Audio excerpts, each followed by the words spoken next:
Ok. Gente, em 1969, Dr. Lloyd Jones, ele sempre fechava as conferências puritanas, e nesse ano ele fez uma palestra para encerrar a conferência puritana daquele ano, em Londres, e ele fez essa palestra, podemos aprender da história? Essa era a pergunta, podemos aprender da história?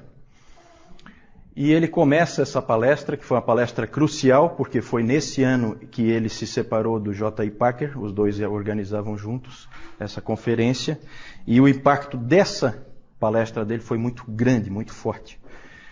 E acabou havendo um certo desentendimento entre eles.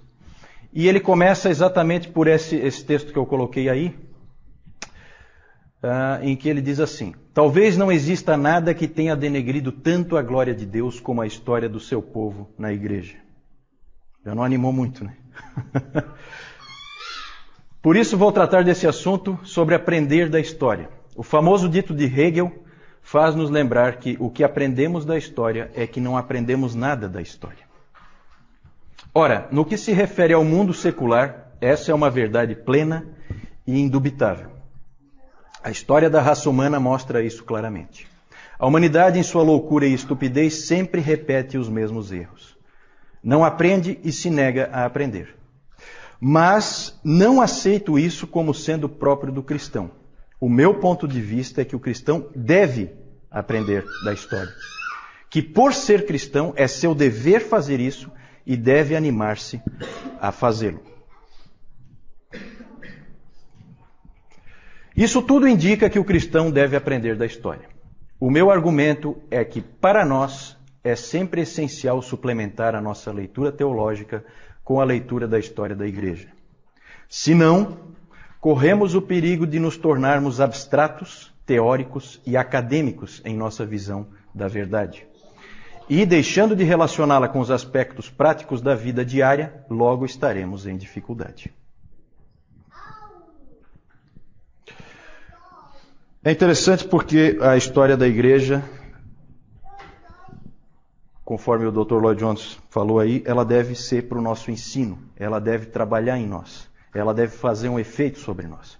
Esse é um dos alvos nossos aqui, que cada um de nós seja impactado pelo estudo da história da igreja, que haja efeitos sobre nós, que nós possamos sair da coisa abstrata teórica e possamos ver ali pessoas de carne e osso lutando com a verdade, que a gente possa se identificar naqueles homens e naquelas mulheres do passado que são irmãos nossos, só que em outro tempo, que passaram por lutas, que passaram por dificuldades, que tiveram que enfrentar grandes ameaças, e ali a gente pode aprender muita coisa.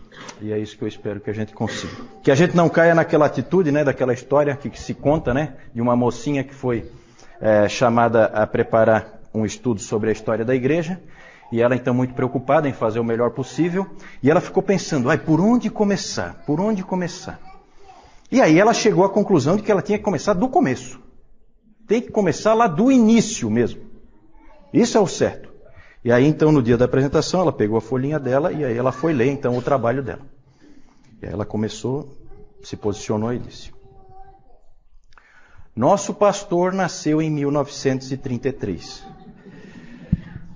Eu espero que essa não seja a atitude de nenhum de nós de achar que a igreja começa com a nossa igreja, né? São séculos de história, são 2000 anos de história, com muita coisa acontecendo e influenciando tudo que a gente crê, tudo que a gente vive hoje.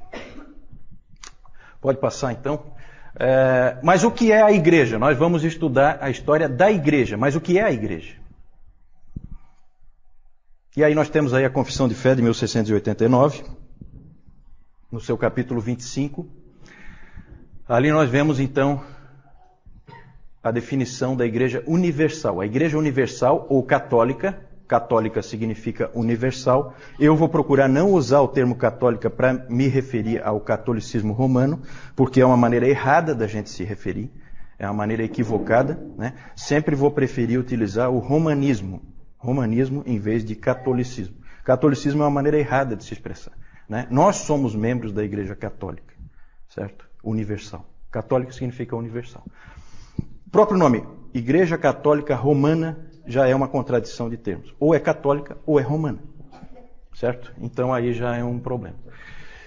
A Igreja Universal ou Católica, que com respeito à obra interna do Espírito e da verdade e da graça pode ser chamada invisível, consiste no número total dos eleitos que já foram, estão sendo ou ainda serão chamados em Cristo o cabeça de todos. Essa história da Igreja Universal ou invisível, nós não temos como estudar. Porque ela é invisível, nós não temos como fazer uma análise dela. Nós vamos fazer uma análise da Igreja visível, com todos os problemas que ela tem. Todas as pessoas ao redor do mundo que professam fé no Evangelho e obediência a Deus mediante Cristo, de acordo com o Evangelho, e que não destroem o seu testemunho com alguma doutrina fundamentalmente errada ou conversão profana, esses podem ser chamados de os santos, de que se compõe a igreja visível. E todas as congregações deviam ser constituídas de pessoas assim.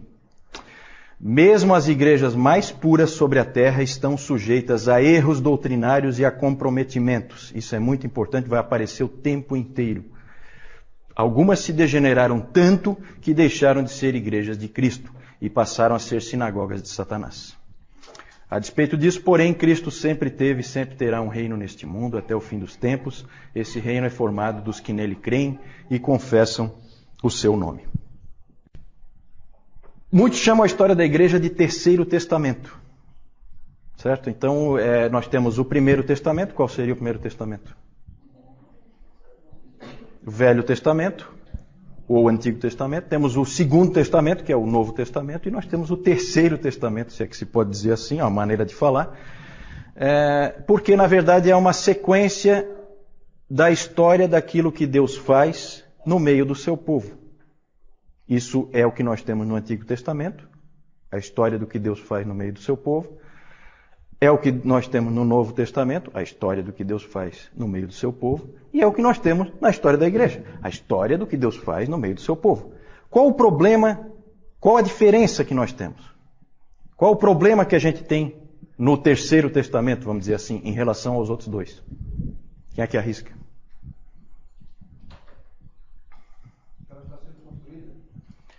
Que ela está sendo construída é um aspecto, né? Mas há um problema um pouco mais sério.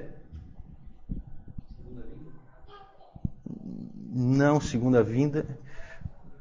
Qual é o grande problema? O problema é que Deus está trabalhando no meio do seu povo, mas nós não temos interpretação. Certo? Nós não sabemos o que Ele está fazendo. Diferente do Velho Testamento, do Novo Testamento, em que vai ser dito o que Deus está fazendo. E aqui não, aqui isso já é um dificultador. Nós vamos começar a falar dos dificultadores da história da igreja. Pode passar.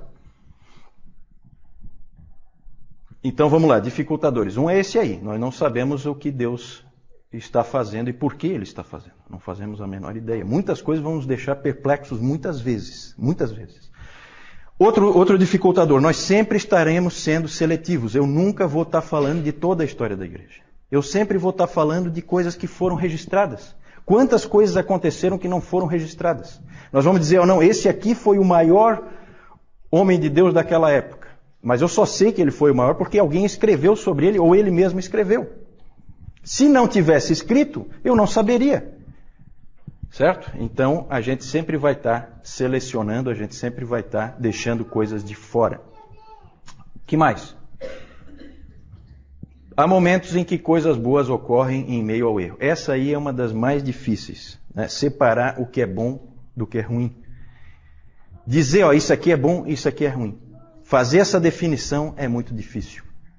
É difícil separar as coisas. Então vamos tentar. Vamos lá. Recompensas do estudo da história da igreja. A glória de Deus, Deus é glorificado quando a gente estuda a história da igreja, porque a gente vê que Deus a qualquer momento intervém, a qualquer momento Ele resolve o que os homens estragaram.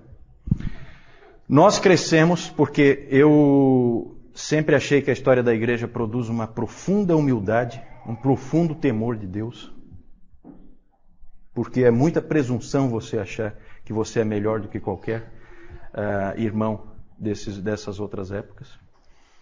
E é para o bem da igreja, como o Dr. Lloyd Jones falou. Se a gente não aprende com a história da igreja, a gente acaba repetindo os mesmos erros, a gente acaba se tornando teórico, acaba imaginando coisas impossíveis para a igreja, coisas que não vão se concretizar, que não são realidade. Então, esse estudo é para o bem da igreja também. Vamos lá.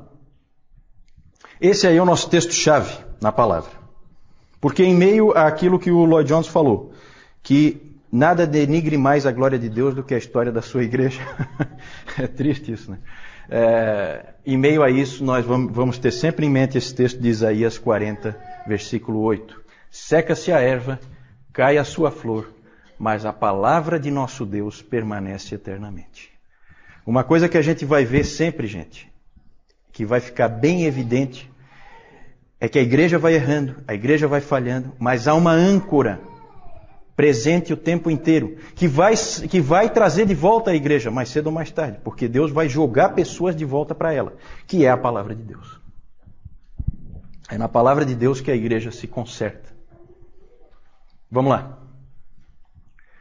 Isso aí é tirado do nosso caderninho lá do CTB. A proposta é apresentar um panorama dos principais movimentos políticos, culturais, religiosos e doutrinários que influenciaram o desenvolvimento da igreja através dos séculos. Pode passar. O programa é estudar os eventos importantes e principais movimentos que impactaram a igreja através da história, apresentar os principais personagens-chave da história da igreja, analisar os desvios doutrinários e suas consequências na vida e no desenvolvimento da igreja. Joia, pode passar. As fontes aí, esse aí é o David Calhoun, que eu falei antes, né? Professor lá do Covenant Theological Seminary. Ele tem 72 aulas, então. Não sei como é que nós vamos conseguir colocar isso aí em 8, mas vamos tentar. Isso aí em 2 semestres, né? É claro que nós vamos ter que ser mais seletivos do que ele já foi. Mas o trabalho dele é fantástico e eu vou plagiar ele direto, tá? Eu não sei se eu vou ser processado, se eu vou ser preso. Qualquer coisa, o João vai preso, porque o João é que é o presidente da igreja. Então, eu estou tranquilo. Ele como bom admirador dos puritanos, ele não vai se incomodar muito que eu vou plagiar ele, porque, como o J.I. Packer disse, os puritanos se plagiavam o tempo inteiro. Eles não tinham preocupação com isso. O que é bom deve ser repercutido. Não deve ser, copyright, não sei o que, direitos autorais. Não tem isso aí. De graça recebeste, de graça dai. Vamos lá. E já falei também o livro História Ilustrada do Cristianismo, que é o livro-texto dele lá. E nós temos aqui em português, né? Então é interessante também para vocês se aprofundarem. Aqui, com certeza, nós vamos fazer assim uma passada de olhos. Nós não temos condições de nos aprofundar em absolutamente nada. E eu também não tenho condições de ir muito fundo, que eu também não conheço. Tá? Vamos lá. Nossa primeira parte, eu e o João, nós dividimos em 4 partes. De 500 anos cada uma.